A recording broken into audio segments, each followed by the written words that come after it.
Hello, hello. Welcome to Just Ask M podcast. I have my cousin, my favorite Yeah. Michael here. I call him Mikey, but that's my nickname for him. Um, Hey, a what's little, up, everyone? I'm yeah. Michael. This is my favorite cousin, Emily, and we are here. Yes, we're Yes. here. And I'm super excited because I could not forget to give the honor of the first interviewed guest of my podcast to my cousin. So, a little background on my cousin is he's amazing. He does Thank marketing you. currently for the office that he works for, Mhm. but he has also made all my three business logos. Yes. Yeah, so he's created all three of them from M's Escapes and Events. He created that logo, M's One Stop Shop, and my newest one, Just Ask M. And he was creative enough to figure out a way to mirror it on the wall. What do we call that thing? A Right? projector? A projector, Projector, yes. yeah, this We is got not. very fancy Yeah. up in here because I know how Emily is. So this is the Yeah. one really behind the scenes who, teaches me how to do all that fancy stuff. Yes, and I give her all my skills so she can do it on her own. Do what I It's do. all about networking That and part. figuring out how we can utilize what we know and collaborate. Yes, absolutely. Yeah. So most of my business journey started in May of 2023. And this guy here, he's been helping me with all my crazy ideas. And when something pops in my head and I'm like, Mikey, can you do this? What do you think of this? Hanging Yeah. out with him through conversation. There's just a lot of inspiration that is just born. And next thing you know, you'll probably discover it in one of my next episodes or posts, something like that, Yeah. At least half the time we got the influence of him behind it. Exactly. I always love helping Emily. She is definitely a go-getter, and she motivates me to get my work done and to get out there. And if there's anyone that knows how to get it done, it's Emily. Thank You know, she has multiple businesses, a lifetime of experience. Don't tell them my multiple personalities. No, I'm kidding. That's how we're related. So I got the same thing too. But We understand it. Yes. It's part of the family. Yes. Yes. So somebody who is considering, getting into marketing today, what's one piece of advice you would give them? 100% networking. Okay. I remember when I was in high school, a lot of people told me when you're starting out with finding a job, it's all about who can you connect with. And so going to job fairs, applying online, I know that finding a job is a job, but if you surround yourself with people that are like-minded, that have the same interest as you can create a group of people and friends that can help you and motivate you. So for me, I went to job fairs all over Buffalo. I did not stop. I think I applied to about over 100 jobs, and I did not let that stop me. And I started out with marketing after college because I wanted something that I could utilize with social media. Social media is a growing tool where it's every day incorporated in our lives. It's the way of the world. He's a little Yeah. younger than me, so this is his generation. Sorry, oh my God. But I'm like half and half. I'm old school, new school, so that's why this guy right here helps me so much for the things that I'm just like, I don't know. Yeah. It can be a little intimidating going into the marketing field because there's so many different social media outlets. But you have to find out what works for you. What is your niche? What separates you from somebody else? And what makes you different? Why does somebody want to go to you rather than somebody else? And it's also about collaborating. Yeah. And utilizing other people to grow. Collaboration, not competition. Exactly. Yeah. I think I've made that my motto of Just Ask M podcast. We might have to figure out how to market that into my logo or some kind of advertisement. But like you said before, I think that's really big on just finding your niche. I think so much you can tell when people are passionate about what they do if they're actually doing what they like. And something like that is what could make you different from how many marketing companies are there? How many event planners are there? How many podcasts are out, these days? So it's not that you're competing, but it's just what is it about you that's going to make somebody subscribe to your channel, follow you, or, invest the time in, if your episode is 15 minutes, 30 minutes, even an hour, why should they sit there watching it that long? So like I said, obviously I've known you my whole life, but in your adult life, I've seen you grow actually into what you like doing, where there was a point in time you were working, but like I could tell it wasn't what you wanted to do. And that's, I think between, me and him, that's the balance of us, where I have the ideas, but I don't always have the know-how. So when I come to you, it's kind of like, well, Mikey, I got this vision and I know what I want it to look like, but give me the technological part, give me the marketing part. We're like, what do I do? Where does this start? Okay, a logo. Okay, what is something that's gonna, say you? Like I think when I came to you for the event planning business, that was my first business ever that I started on my own. I was like, I literally was just self-teaching so much. And, I said, hey, like, create me a logo.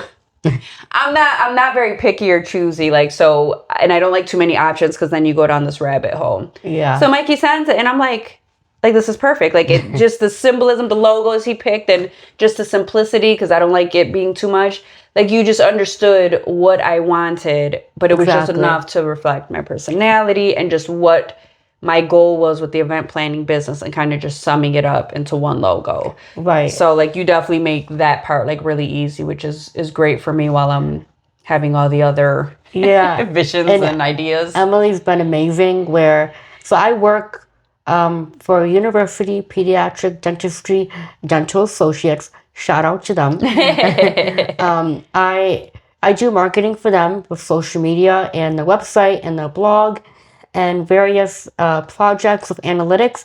But when I'm not doing that, I'm usually helping Emily with various social media logos or ideas.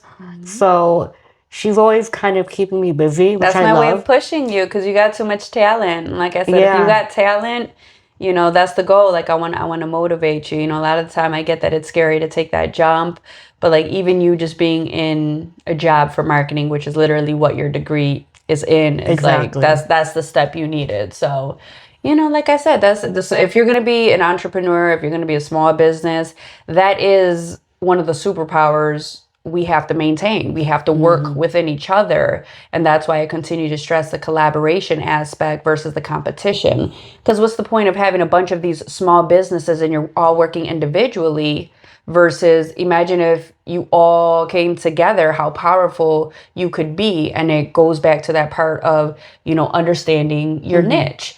And a lot of the time I feel like people get stuck on, oh, well, like, it's a low position, or it's not this title, or it's not this amount of money, when really the importance, in my opinion, is everybody has a place. So I feel like your niche, or if you have a place, when you find it, you're good at it. If you put it as a piece together with the bigger picture, that's where the power comes in. That's where, people move forward. That's where things blossom into bigger things, Yes. And I think, where we are in Buffalo is, I think it has a beautiful community of people that have a lot of ideas. A lot of talent. And we're kind of like little light bulbs. We're all little ideas. But when we get together, we can create a big idea that can make a big impact in not only our community, but the world. So supporting small businesses, supporting people that are just starting out, maybe someone that's been in the business already for 30, 40 years. I know you and I went to a marketing event at Seneca One Tower in Buffalo. And being in that room with probably 500 other people, those were all small businesses. A lot of them were just taking the first step in this world. But when we do it together, it's not that scary. And that's the thing, like, and that's what I always say too, like, even if you are a successful business owner, you've been in business for some time now, and you've 5-10 years, you got the experience, you got the know-how, you built your clientele. I always say, like, don't forget the small people, because at one point in time you were starting out. So, if you have some knowledge, if you have resources or something that you can pass down to the next person, that's what we should be doing, to help that, business grow. Not that they're going to like steal business from you or anything like that, but, Yeah. just feeding off of each other's energy, sharing, hey, this is the mistake I made, don't bother doing that because that's a waste of time, etc., that type of stuff. But yeah, I mean, like I said, those network events, that's only a fraction of Buffalo. Right, So like exactly. imagine, you know what I mean? That's more local to the city or the nearby suburbs. Now you expand into, the rest of New York State. So yeah, so as I said, just super excited, to have my family, my cousin as my official first invited guest on my podcast. You see, he understands and gets my idea of, helping people, even if they're starting out, even if you've been in business, it's just that exposure. You could be in business 10 years and it's never too late to, refresh, reevaluate, because the way of the world is constantly changing. You want to keep up with the times, depending what your business is. You got to stay up to date. You do. Can't, old school doesn't always work in every, aspect. But that's the business side of things. Now we're gonna get a little personal, because this is mi familia, Amen. my blood, my day one. We've grown much closer over the past few years. But so how old are you now? 25. 25. Forever young though. Yes, forever. he really got the potion that we probably all wish we could. Right. So why don't you go into just a little bit of like your upbringing, and then just kind of just some of the health things that you deal with that are different than others. Yeah, so once again, I'm Michael, and I'm 25, pequeño pero picoso. I grew up and born and raised in Buffalo, and I grew up with my mom, my dad, and my brother John. My brother is 28, I believe, or 27, and he actually has Down syndrome and autism, but he knows how to get down and have fun. So still very able. I love him. He's a huge inspiration in my life. And even though he is disabled, he knows how to put me in my place. As Emily we got video footage of him getting dragged. Yes, we do. Literally. But I love my family. My mom and my dad, they raised me to, be appreciative of the little things in life, and to just always help other people. Let's see. Oh, I grew up in the first couple years of my life. We were growing up in Buffalo, Allentown. But then when I was about 4 or 5, we moved to Amherst. But I've known Amherst my whole life, pretty much. What was kind of like your childhood and upbringing like, because you had so many health conditions? Right. So I've had probably around 20 surgeries. Hopefully I don't need any more. But a lot of, moms and dads are soccer moms or a dance mom. My mom was a hospital mom. So a lot of my childhood was being in and out of the hospitals, getting surgery, going to the NIH in Bethesda, Maryland to get surgery and treatment. But everything that I went through helped me to be who I am today. And Emily has been a great cousin, kind of always motivating me and telling me not to give up. But I don't allow my medical conditions to identify who I am and what I'm capable of doing. Because just like a Latina, he is small, but we are powerful. Yes. Latino power. Yes. Amen. So my upbringing was very positive. Had a lot of great friends growing up. Went to Amherst High School, and then went to ECC in downtown. And then I went to Buffalo State for marketing and communications. And I've done a number of internships and jobs since graduating. I graduated in May of 2021, and this is March of 2025. I know, oh my gosh. Almost 4 years. Jeez, that's crazy. Yeah. That's crazy. It goes by so fast. So yeah, so like with all that being said, like the first few years of his life was, dealing with those medical conditions and everything. And he's probably like the sweetest, most kindest person that I know, and I hang around him a lot so I can learn those ways, because I know I can be, what do they call me? Spicy. Right. You're a bad And influence on me, listen, though. ooh, we ain't gonna talk about that. But the Lord Jesus is working with me, Yes. okay? And you're my dose of the kindness and the good parts, so I'm not so mean all the time. Thank Just kidding, you. but not. We're a good balance, I feel. Yeah, you're the sugar, I'm the salt. Yeah. But so yeah, and then just a little more, like I said, I was gonna start diving deeper into, certain subjects of my podcast. And to know about me is him and I. We probably could have made a movie by now. We probably could have had a book. We probably could have had a series. I don't know why we haven't started, but it's okay. We should be in jail by now. Listen, I don't know how we've stayed out so long. Right. So I am the baby of 2 older sisters. Got my mom and dad here still, thankfully, still very young parents. Born and raised in Buffalo, New York. Grew up in the West Side, lived kind of everywhere in Buffalo after that. And yeah, I mean, for young parents, they did really good. They're still married to this day, which is like great. Definitely, and you too. It helped us grow up in a household where we seen that structure, we seen that consistency. We were very blessed not to come, from broken homes. Yes. We always had pretty, good parents, good environment, loving. We had values, morals, we had Christianity growing up, all that good stuff that pretty much brings us to where we are these crazy days we live in. You got to believe in something. You got to lean on something. Scary times that we live in. Yeah. So yeah, and I am, like I said, I'm legit the Jane of all trades. As you tune in and listen to my podcast, I'll probably always have a story to reference of a different job I've done. And every time I see you, if I haven't seen you for 2 months, I'm most likely on to a new adventure. Right. It's never a dull moment with me. But, you kind of just learn in life. It's like that encouragement, you learn to just kind of focus in on something when life happens, tragedy happens. Everybody's been through it. So my most recent tragedy was my middle sister. She passed away in 2020 at 33 from breast cancer, unfortunately. She did leave us with my precious nephew, who is the only grandbaby of the family. And that's probably mom and dad's saving grace. So we're very grateful for him. That's the piece of her that she left behind to bless us with.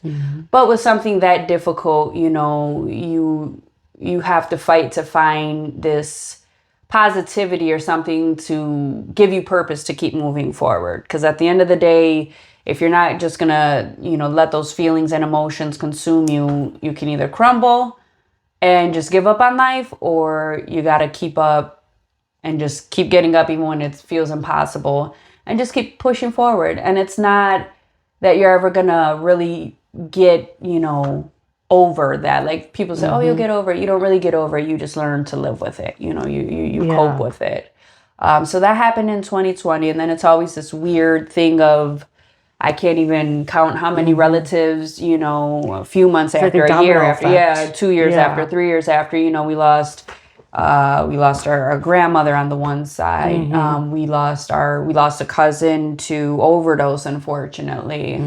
Just like kind of just one after the other. And then, unfortunately, Mikey, when did your mom pass? Yeah, so my mom passed away in May of 2023, so almost 2 years ago, from cancer as well. My mom was diagnosed with gallbladder, which is extremely rare. Was diagnosed in November of 2022 and passed away in May of 2023. So she lasted only 6 months. And, just like Emily, our tragedies don't define us, but they are part of who we are. And we have become really, really close, in my opinion, since both her sister passing and then my mom. I think we have grown a lot, and it takes a special kind of person to know what it means to understand. A lot of people, don't know what that's like until it happens to them. But, my dad, my brother, and I, we have learned to find peace with it, and we have learned to live in memory of my mom. And I think that's, That's the you're most doing that important. too with Yeah. Tina. Yeah. You got to live in their memory. Oh, yeah. They'd want us, they would want us to be happy. Yeah. Yeah, so I think after like those series of events, like me and him definitely grew closer together just because, and your mom was young. She was young. So, Yeah. you just, when you have that understanding of what it genuinely, feels like to lose somebody either that close to you, that unexpectedly, or at such a young age, you develop this different, perspective on life, and you just have this greater appreciation. And one thing I admire about you is my God, your mindset is so strong and so positive through so much, everything from spending the first few years of your life in a hospital with the health conditions you went through, and even that, some things stick with you for life that you still have to maintain, those things are kind of underestimated just because people see you as, oh, well, he's fine. And, and it takes a courageous kind of person to, have that patience and understanding, and then still have like the patience, love, and kindness that you do. Thank you. And you're welcome. And then even after like, something like losing your mother, I myself found so much peace in you because it's been probably like 5 years now since she passed. I can't believe it. But like I said, like it still feels like yesterday. Yeah. So it's just like, your energy, your aura, to have that, I'm very grateful for. I'm not going to keep on because I'm going to get emotional. We got tissues, don't worry. Right. It just, you have to, that's why I say anything from your niche to finding your people, to finding your energy, and to finding that love and support. That's just, you got to keep moving forward. There's certain things that you want to do in life. You have no options sometimes. Yeah. So you have to find this fire and strength within you where it's just like, even though you just want to give it all up and not keep moving forward, you try to make the best of what you do have while we're on earth. What legacy are you going to leave behind?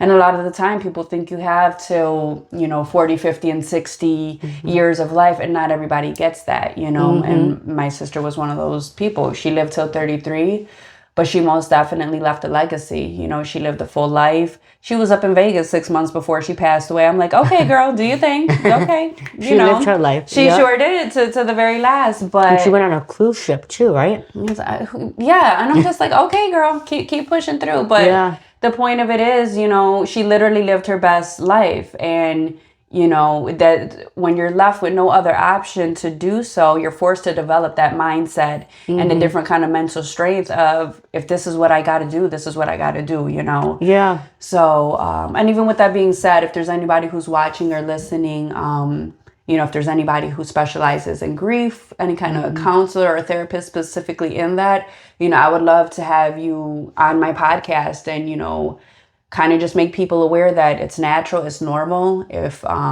there's somebody who can provide a space for them and they're dealing with that they can get help. That's always an open topic. Kind of go along with what you said. I think the passing of our loved ones have showed us that life is very precious. So, after my mom passed away and after Tina passed away, I see life in a different perspective now. I try to live life to the fullest, try to get out, travel, hang out with my family more. And you have to do that, regardless, because we're only here for a limited amount of time. Who knows what happens after we pass away? Yeah. But we got to believe that there's something out there after this life. Yeah. So, just spending time with the people and doing what makes you feel passionate. Yeah, I think, and I've been really big on that too. Everybody sees how much I have been trying to do and accomplish, and obviously it's very time consuming. It makes everything very busy. Outside of me wanting to build my businesses and my podcast, I have a day job to pay the bills. So, but like I said, I have learned to just slow down enough to make time for like stuff like this, and just, like I said, if it's 2-3 hours out of your day, just visiting a family member, a friend who's like a family, whatever it may be, we can't be so busy that we're just not doing that for months and months. Like, there's nothing that should, be keeping you that busy where you can't carve just a couple hours out of your schedule to just take a break from life, you know, from business. Like I love business, don't get me wrong, but I've even become more conscious of like, okay, let me like have a social part of my life. Let me visit some family, visit some friends, or like we playing categoriries after this. Okay. Yes, we are. It's hard to forget to live life when you are so busy. Right. Yeah, oh wait, I gotta call someone. I gotta hit this person up and see what they're doing. Check that part. Check in on people. Check in on people. Check in on, because it's not, it takes about 2 minutes to send somebody a text. Hey, how's it going? Hey, how are you? And you might not know how much you either brighten that person's day. You might be saving them from being in depression, from, you know, having some kind of thoughts that they can't get past whatever they're feeling. You never know. So if there is anything or anybody that gets put on your mind or on your heart, pay attention to that and just say, hey, what's going on? What's going on? I'm constantly checking in on him. I didn't know he was as sick as he was, and it ended up being COVID. Yeah. So like I said, that when I knew that, I was checking in like Nurse Emily. You good? You need anything? You okay? You know, so just things like that. Like it's just the authenticity. It's not that hard. She was like my doctor, but without a degree. Telehealth. Right. She was my doctor without the experience. Right. Without the insurance coverage. Yeah, I had COVID a week or two ago. For 2 whole weeks, I was literally couldn't even get out of bed. And she was texting me every day, how are you doing? Yeah. What's up? You know, I'm here for you. Yeah. So, you know, checking in on people, that's a huge thing. It's the gesture, man. It's the gesture. Yeah. It's the thought that counts, you know. It just, it's free. It doesn't, all these videos we be scrolling through on TikTok that be having you cry at night, and don't say that it doesn't. Right. The kindness and the things that happen to people, and their grocery shopping, and they get their groceries paid for, and all this kind of, let's bring that to Buffalo. Let's bring that kind of energy to Buffalo. Let's restore that hope. Buffalo is the city of good neighbors. So we got to start acting live up to that. Yes, amen. Well, you heard it here. This is my favorite and best cousin, Mikey. For basic marketing needs, or if you need things like designs or logo, you can hit me up and I'll definitely put you in contact with him. Like I said, a lot of my business and a lot of like, you know, my logos and marketing, this is a major part of the inspiration. So I hope you tune in and continue to listen. Subscribe to my channel, please, and spread the word. We are just trying to make a small difference in Buffalo. And once again, collaboration over competition.